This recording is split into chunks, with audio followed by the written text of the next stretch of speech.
Salut, c'est Florian. Si vous avez cliqué sur cette vidéo, c'est que vous avez très probablement un projet qui nécessite que vous fassiez un crédit immobilier. Ou que vous avez ce projet en tête en tout cas. Eh bien écoutez, vous êtes dans la bonne vidéo, donc ça tombe bien. Alors le crédit immobilier, c'est quelque chose dont on va parler dans presque toutes mes vidéos, en tout cas les premières vingtaines que j'ai l'intention de faire.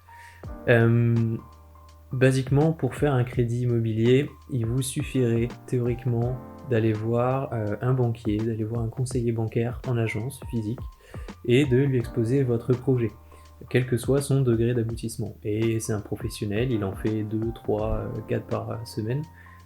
Il vous guidera et il n'y a aucun souci. La finalité est que vous allez y arriver si votre situation le permet.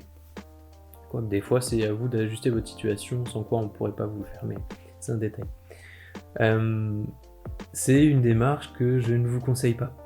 Je ne vous conseille pas cette démarche tout simplement parce que en vous y connaissant très moyennement sur le sujet et en y allant avec peu d'informations, peu de connaissances et au final être très peu prêt à toutes les étapes, vous allez avoir beaucoup de surprises, vous allez perdre plus de temps, vous allez très certainement mettre les deux pieds dans beaucoup de pièges et au final vous allez y perdre pas mal d'argent. Donc ça va vous dégoûter des prêts immobiliers. Moi ce que je vous conseille c'est d'être proactif et de vous, pas former sur le sujet nécessairement mais au moins de beaucoup vous informer sur à peu près toutes les étapes, toutes les constituantes et tous les pièges des prêts immobiliers. Parce qu'au final ça peut vous coûter vraiment très cher si vous y connaissez rien et que vous allez juste comme ça la fleur au fusil voir un conseiller bancaire. Ça serait dommage de vous dégoûter, les prêts immo c'est génial. Bon, c'est un avis très personnel. D'abord, je voulais évoquer le premier sujet des banques en ligne qui peuvent vous proposer des prêts immobiliers. C'est quelque chose que je ne vous conseille pas. Je vous conseille plutôt d'aller physiquement voir un conseiller bancaire. La raison est très simple, c'est qu'en fait, vous pourriez vous dire oui, c'est une entreprise qui n'a pas d'agence physique, donc elle a moins de personnes, elle n'a pas de frais de locaux, etc. à payer. Résultat, ça va me coûter moins cher. Mais en fait, pas forcément.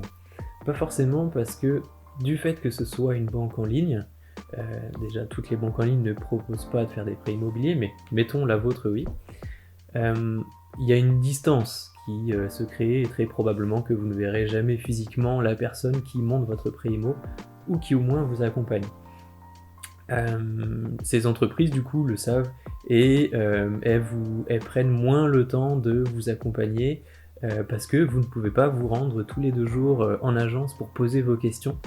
Au contraire, vous avez au final assez peu d'échanges avec ces personnes et c'est un flou qui est créé, alors volontairement ou pas, hein, peut-être qu'il n'y aura pas de flou dans le projet que vous avez monté dernièrement avec une banque en ligne pour un prêt immo, mais ce flou fait que vous allez être beaucoup plus vulnérable parce que vous ne serez pas bien accompagné ou pas accompagné forcément comme vous le devriez.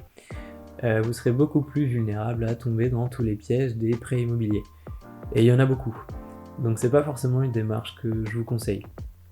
En plus, si votre dossier se complique pour X ou Y raison, la banque après en ligne qui monte votre prêt immobilier peut très vite paniquer. Elles ne sont pas forcément dimensionnées pour connaître tous les cas d'école, etc. En parlant de complications, il y a une possibilité intermédiaire entre le crédit immobilier en ligne et le crédit immobilier en agence physique, c'est via un courtier. L'option du courtier, c'est une option que je ne vous conseille pas non plus.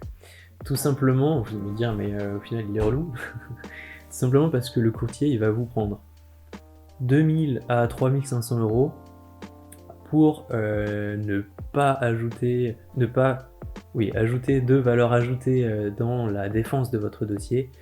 Et qui mieux que vous pour défendre votre dossier auprès d'une banque en fait. C'est vous qui connaissez votre projet, vous connaissez le mieux votre situation, vous saurez répondre aux objections de chacune des propositions du banquier, vous saurez dire directement si oui ou non tel proposition peut vous convenir, en fait, il n'y a que vous qui connaissez tout ça. Et au final, les courtiers, pour le travail qu'ils ajoutent à défendre votre dossier, surtout en cas de complications, ils disparaissent très vite. Voilà, passer par le courtier, c'est pas forcément quelque chose que je vous conseille. C'est même quelque chose que je vous déconseille, en fait. La meilleure solution pour moi, celle que je vous conseille, c'est d'être proactif et de tout faire pour maîtriser toutes les ficelles de toutes les constituantes de votre prêt immobilier. Ça vous évitera de tomber dans beaucoup de pièges et de perdre beaucoup d'argent dans l'histoire. Maintenant, les étapes pour le monter, ce prêt immobilier, pour le crédit, la première pour vous, ça va être de dessiner les contours de votre projet.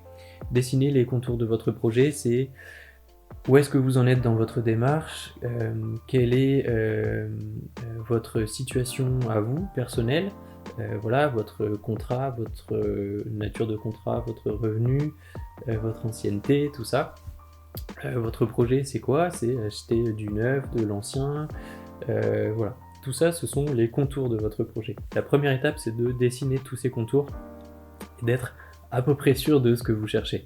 Alors des fois, vous pouvez vouloir acheter de l'ancien, mais vous ne savez pas si ça va représenter, si les travaux vont représenter 10-20% du total. Mais au moins, vous avez les contours et vous savez à peu près à quoi ça va ressembler. Maintenant, je vous conseille aussi d'étudier en deuxième étape la viabilité économique de votre projet. Typiquement, ça va être le montant dont vous aurez besoin pour arriver à la finalité de votre projet. Ça va être quelles sont les conditions commerciales acceptables pour vous. Ça va être, voilà, tout ça doit être bien en adéquation avec votre situation financière à vous. Le projet et votre situation financière sont intimement liés parce que, en fonction de votre situation, vous pouvez ou pas assumer le projet que vous avez en tête et donc peut-être changer de projet.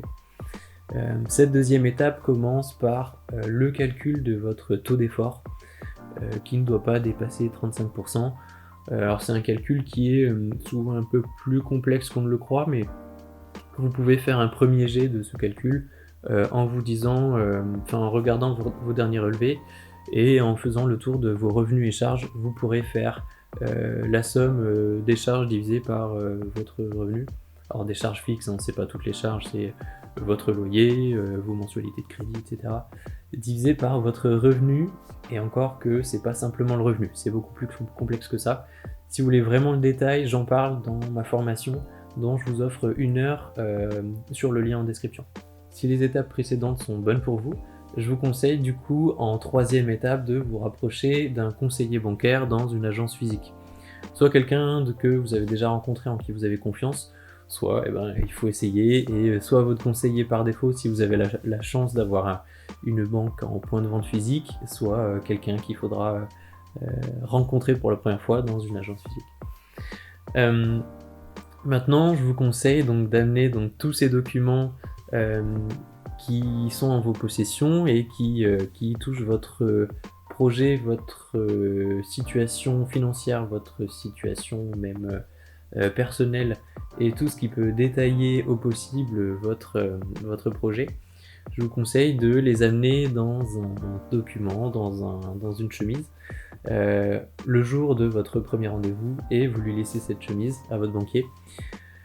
Ne vous risquez pas forcément à tout laisser en version dématérialisée, version email à votre banquier, parce que tous les banquiers sont pas forcément à jour niveau digital, et certains sont encore très vieille école et font tout en version papier. Donc donnez-vous la chance de plaire à votre banquier et laissez un dossier dans une chemise cartonnée, ou plastique, hein, qu'importe.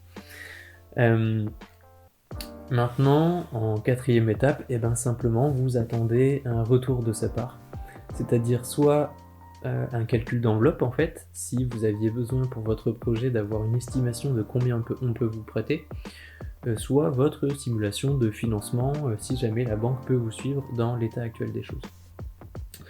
Donc voilà, ça y est, vous avez grosso modo les principales étapes pour faire votre crédit immobilier. Maintenant, il reste toutes les étapes négociation commerciale, accompagnement et finalisation de votre projet qui sont des étapes complexes aussi, avec truffées de pièges également.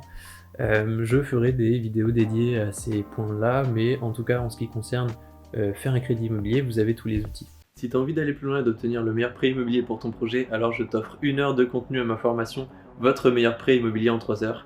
Je te mets le lien dans la description, je te dis à tout de suite dans mes vidéos. Ciao!